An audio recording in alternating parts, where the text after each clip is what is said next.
Surprise, motherfucker. Unboxing. Due to the pandemic and all that shite, a lot of stuff was delayed, and this is something that was due out in April. I am making a massive assumption that this is the John Byrne She-Hulk Omnibus. But that is because it is the only omnibus that I have pre-ordered that realistically is going to arrive. Unless there's been a massive factory fuck up and they have accidentally sent the Infinity Cluedo omnibus like 8 months early. You call that a knife? Yes, I do.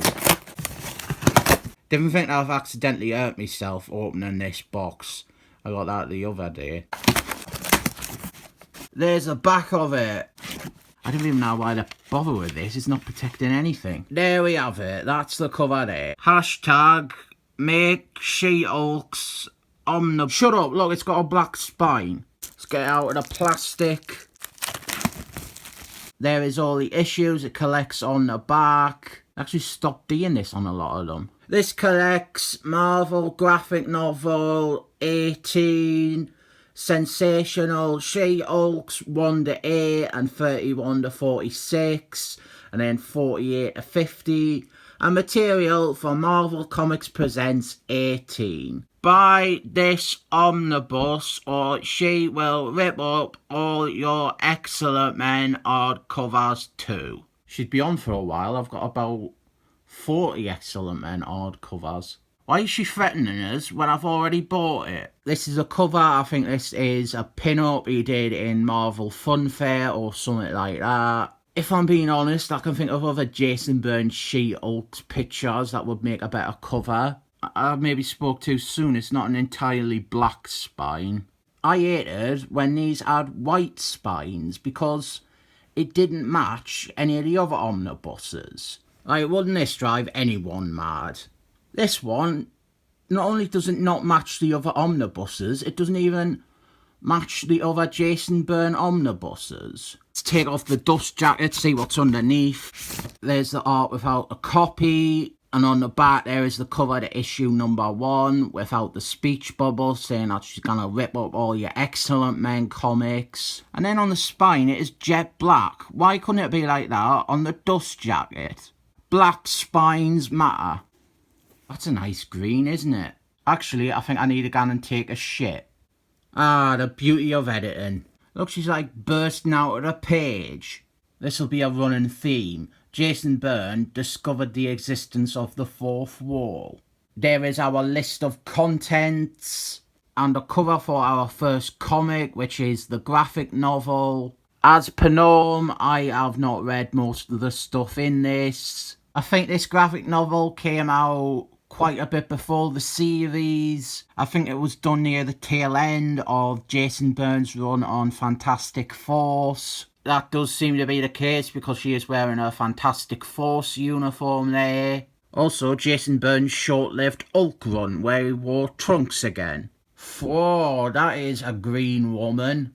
Look, it's the Mandroids. Whoa, that is a green woman again. Although at first I thought that corsage, it had a weird tail, but that's actually a shower curtain behind her. Like at first you would think that she's wearing some weird corsage that dangles down really far. I suppose I should get into some of the backstory behind John Byrne and She-Hulks. While writing Fantastic Force, John Byrne brought She-Hulks onto the team as a replacement for the Thing. He wrote her really well, but then he left Fantastic Force. And then She-Hulks kind of bounced back to the Avengers. But then a year or so later, John Byrne took over writing the Avengers and She-Hulks was on the team again. And then after he left the Avengers, he spun 2 of his members off into solo books, She-Hulks and Seaman. And interestingly, at the time that both their books launched, they just left the team without any explanation. Which is a shame because I like both of them on the Avengers. So John Byrne was doing this new She-Hulk's book. This isn't it, this is still the graphic novel. There's an explosion so big that it took 2 pages. Stop looking at it, you pervs. We'll get to the first issue soon. There we go, see I was right, she's still with the Fantastic Force in the graphic novel. Now it's Marvel Comics Presents. Whoa, there's a green woman again. This is presumably just a preview for the series. There's Mr. Doom. What are the chances that this is a training exercise or a robot? Looks like it's a robot. And there's Mr. Magnets. No wonder She-Hulk has such a burning hatred for the Excellent Men comics. And there is Galactus Man. But none of them were real anyway. So this is issue 1. Jason Byrne introduced this new element, which was that She-Hulk was aware that she was in a comic. She was kind of dead pills before dead pills existed. This is some of the worst gutter loss of all time. Like, this is really bad. You're bloomin' losing the star of the book. Very unfortunate. So the tone of the book was overall very jokey and humorous and meta-textual. She was often fighting goofy villains who were blatantly comedic. And as you will have noticed earlier on when I read out the contents, Jason Byrne, he left after 7 or 8 issues. He left because he disagreed with a She-Hulk's graphic novel done by another writer, which depicted She-Hulk as being a bit of a ditz. She was in the bath and she was shaving her legs, but she kept breaking the razors. Jason Byrne took real umbrage with that. Whoa, look at that green woman. And he just quit writing the book. Oh, look, there's some Defenders baddies. So after issue 8, the series continued on with a new writer and a new artist. General consensus is that none of that stuff is very good. But then after 22 issues, Jason Byrne returned. We will get to that stuff soon. Those return issues are some of the ones that I have read. The first 8 issues I haven't, so this is all new to me. Whoa, look at that green woman. So it looks like them Defenders baddies are in it quite a bit. Cowabunga, don't have a cow, man. It is Spider-Man. That is definitely Jason Byrne trying to say something about Todd McFarlane. You will see some very heavy commentary on hot, trendy artists in the later issues. Stop looking at it, you pervs. Goodbye, Ruby Tuesday. Spider-Man throughout this seems to be drawn in the style of Todd McFarlane. I really didn't know if Jason Byrne is trying to say something here. I don't imagine Jason Byrne likes Todd McFarlane. Whoa, look at that green woman. Goodbye, Ruby Tuesday. Whoa, look at that non-green woman. I'm surprised we haven't had more appearances of our fellow Avengers yet. Spoke too soon, there is Captain America and Seaman. Please continue into the Citadel. Whoa, look at that green woman. Star Trek. Do you get it? It's like a play on Starstruck. This issue, it has got guest appearance from Mr. Fantasticals. But that's not actually what I was going to say. One thing that I do know about this issue is that it has got a cameo appearance from the Galactical Guardians. From what I remember, the cameo appearance is like in a truck stop. In fact, there it is there. That was their only appearance in a decade. Shortly after this, they spun off into their own book again. Look, there's Shamu, the Titan. Quite a lot of Defenders baddies in this. So this is issue 7. We are nearing the end of Jason Byrne's initial run. There's one for the furries. Look, it is Robot Cop. I don't know if sending She-Hulks off into space is what I would call a good use of the character. But at least it's doing something. Whoa, look at that green woman. Whoa, look at that green woman. Whoa, look at that green woman. There is Hercules, man. Stop looking at it, you pervs. So there we have it. This is the end of Jason Byrne's first run. So what happened was the series continued on, and then Jason Byrne eventually came back with issue 31. And he opens with this jokey sequence where he suggests that all the issues before were nothing more than a dream. Even the cover, we have got She-Hulk, who is carrying off Jason Byrne, who's trying to put up a new number box that says number 9 instead of 31. And And I don't know for certain, but I think that his comeback was a lot more insistent on the comedy and the wackiness. Number 9 would have been the next issue after issue 8, obviously. I think I've read this one. This is the one where she fights the living ill. There he is, Spragg, the living ill. If you ask me, there just isn't enough comics where superheroes fight a living ill. I kind of just love the idea. I think it's brilliant. A ill that comes to life and is evil. Actually, I think it might be this issue that I have read, because ill wasn't in that much of the other one. There is Spragg, the living ill, in all his glory. Nah, I take that back. I don't think I've read this one. Whoa, look at that green woman. The ill has very much been pushed to the background in favour of Hans Moleman. If I remember, this one ties in slightly with the Subterranean Wars crossover. Hans Moleman, he met She-Hulks in that, and he suggested that he wanted to marry her, and there is some payoff to that one line from the crossover. Okay, maybe this was the one that I read. I definitely, 100% had read one issue with Spragg the living ill. The fact that he has done 3 issues that all feature Spragg the living ill is amazing. I just didn't remember this stuff with Hans Moleman. Whoa, look at that green woman. I think I might have read this one.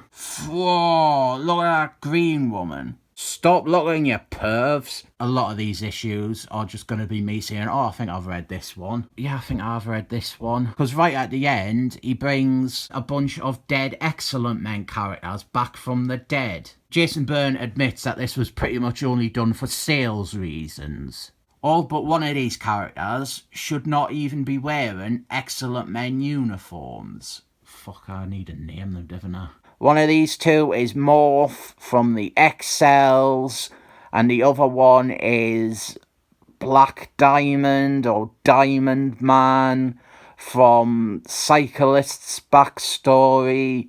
Really fucking obscure character. This guy you will see die in my 700th video. He was killed by Nimrod. He's a member of the Bondage Club. Cannot fucking remember who the last is. Barry is the guy who brought Wonder Man back from the dead. I would guess maybe this is the issue that I have read. So She-Hulk is fighting zombies of obscure Excellent Men characters. And as insincere a sales tactic this was, there's nothing wrong with this. There's a lot of joking around, but it's still taken to some degree seriously. I think at the end, Morph helps her out, because of course Morph died a hero. Yeah, I was right about that, so I'm pretty confident this is one of the issues that I have read. I really didn't like this cover because that text in the speech bubble is far too big. This one is Jason Byrne responding to that graphic novel that made him quit the first time. Something else that he took issue with was the use of She-Hulk's boyfriend, Red Wing, and the inaccuracies that it presented with regards to his backstory, his Native American tribe and rubbish like that. Stop looking, you pervs. Hate to break it to you, Jason Byrne, but Simon Walterson has already done this exact joke in New Fantastic Force. Whoa, look at that green woman. Oh, how embarrassing they forgot to print anything on these pages. This is something that he did in Alpha Strike as well, and people got really annoyed, and I imagine they get even more annoyed with this. In Alpha Strike, he had a snowstorm, so he had like 3 or 4 pages of just white panels, but at least with that, he had like writing again with it. Here, he has just had everything erased. Of course, the effect doesn't really work because you can see what's on the other side of the paper. So if people took issue with a snowstorm that still had writing attached to it, I can't imagine they're particularly thrilled about getting a comic with 2 completely white pages. Whoa, look at that green woman. Issue 39. Guest appearance from The Thing. That is one thing I'll say about this. He has been quite restrained when it comes to guest stars. Whoa, look at that fella. I think I might have read this one. This is almost a classic issue. We start off with She-Hulk, and she is naked to get more people buying the book. But she is also using a skipping rope, which obscures her private parts. If you are naked and you've got a skipping rope, don't rely on this trick. It's not gonna work. I found that out the hard way. So we spend the first few pages with this joke idea that She-Hulk is being forced to strip to get the reader's attention. Whoa, look at that green woman and that. I think this is a story where she goes into outer space and fights Shamu, in which case I have definitely read this one. Jason Byrne seemed to keep sending She-Hulks into outer space. I think Rocky Raccoon is in this story. Didn't get your hopes up, that's not Kazar. There's Sprag the Living Ill again. It must be this one I've read. Seriously though, you can squint and pretend that is Kazar. Sprag the Living Ill in space, what more do you want from a comic? Maybe for this loser to be Kazar instead. And there is Shamu in the shadows. I mean, it's in a completely non-sarcastic way. Sprag the Living Ill is a great idea. Why isn't this Kazar? I was always surprised that this She-Hulk's design is like a spacesuit. Surprised it didn't really crop up again after this story. And look, there is current Marvel editor Gordon B. Shite.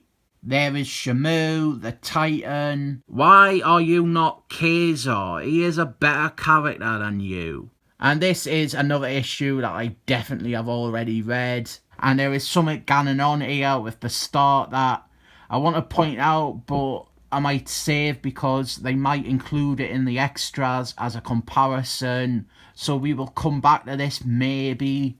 But you are probably noticing that this doesn't look very much like Jason Byrne's usual art. I mean, look at them feet there. The anatomy and everything, it's all off. What's going on with Jason Byrne? Is he alright? Has he broke his hand or something? Don't worry, we will come back to this, and if the omnibus doesn't have a comparison, then I will get the issue out myself. So then the issue starts again, a good splash page showing this She-Hulk space uniform. And in fact, we just repeat the 3 pages that we have already seen, but with better art. Maybe if She-Hulk wasn't benched during Operation Galaxy Quest, she could have gone into space with the others and worn this costume. Bob Patrick Harris just seemed to have it out for She-Hulk. He didn't seem to like her on the Avengers. Whoa, look at that green woman. Where's Kazar? He's better than you. Here's an excuse for Jason Byrne to revisit the Dark Phoenix saga. If you want to spend an issue just having Jason Byrne redraw classic Marvel moments, I'm fine with that. This issue has She-Hulk going up against the alien race that the Phoenix committed genocide on. They first appeared in Avengers issue 4, the issue which brought Captain America to the modern day. Whoa, look at that green woman. I'm still looking out for Rocky Raccoon. Look, it's one of them thinly veiled allegories for immigrants. This is rubbish. A lot of it is just me saying I haven't read this one. There we go. There's Rocky Raccoon. Whoa, look at that green woman. Whoa, look at that green woman. Whoa, look at that green woman and a raccoon. Whoa, look at that green woman. Whoa, look at that green woman. Whoa, look at that green woman. Whoa, look at that green woman. Whoa, look at that green woman. Whoa, look at that green woman. Whoa, look at that green woman. This issue is obviously Jason Byrne casting some commentary on cheesecake artists who just do loads of pin-ups of pretty women. There is Mr. Doom. I bet it is a robot again. Here is issue 50, a special 48-page issue, and also Jason Byrne's final issue on the series. Here he is doing some Hank Miller stuff. So you get the basic idea. He's doing a lot of parodies of comic tropes and styles. There's Marky Mark. I got it completely wrong. For his last issue, he did actually get people like Hank Miller and that, D pages. So now we have got our extras. That is the picture that was used for the cover. It was a press poster from 1984. So I was completely wrong when I hazarded a guess that it was from Marvel Funfair. A cover for Marvel Age magazine with She-Hulks and the Avengers. An interview with Jason Byrne about She-Hulks and his run on Avengers. One of the comic strips from the magazine. Another interview here with Jason Byrne about him returning to the book. Another cover for Marvel Age magazine by Jason Byrne. Whoa! SeaWorld attacks! Some more press pieces from Marvel Age. And some art there by Jason Byrne for She-Hulk's Andy Book profile entry. Some more art for characters for Andy Book entries by Jason Byrne. All of them are characters who appear in this run. An unused cover for Wizard magazine. Advert for a trade paperback collecting the first 8 issues of the run. There's the cover for that trade paperback. Letters page with what would be considered an incredibly inappropriate and offensive name now. Here we go, the first 4 pages of that issue, they were all Jason Byrne copying Robert Liefeldman's art from Excellent Force issue 3. So like there we have got Bangle in a pose like that. And there we have got She-Hulks in the exact same pose. This isn't great really, I probably should have gotten the issue out myself because these are quite small. Then we had that double splash page, Bangle, She-Hulks, Juggernaut, Shamu.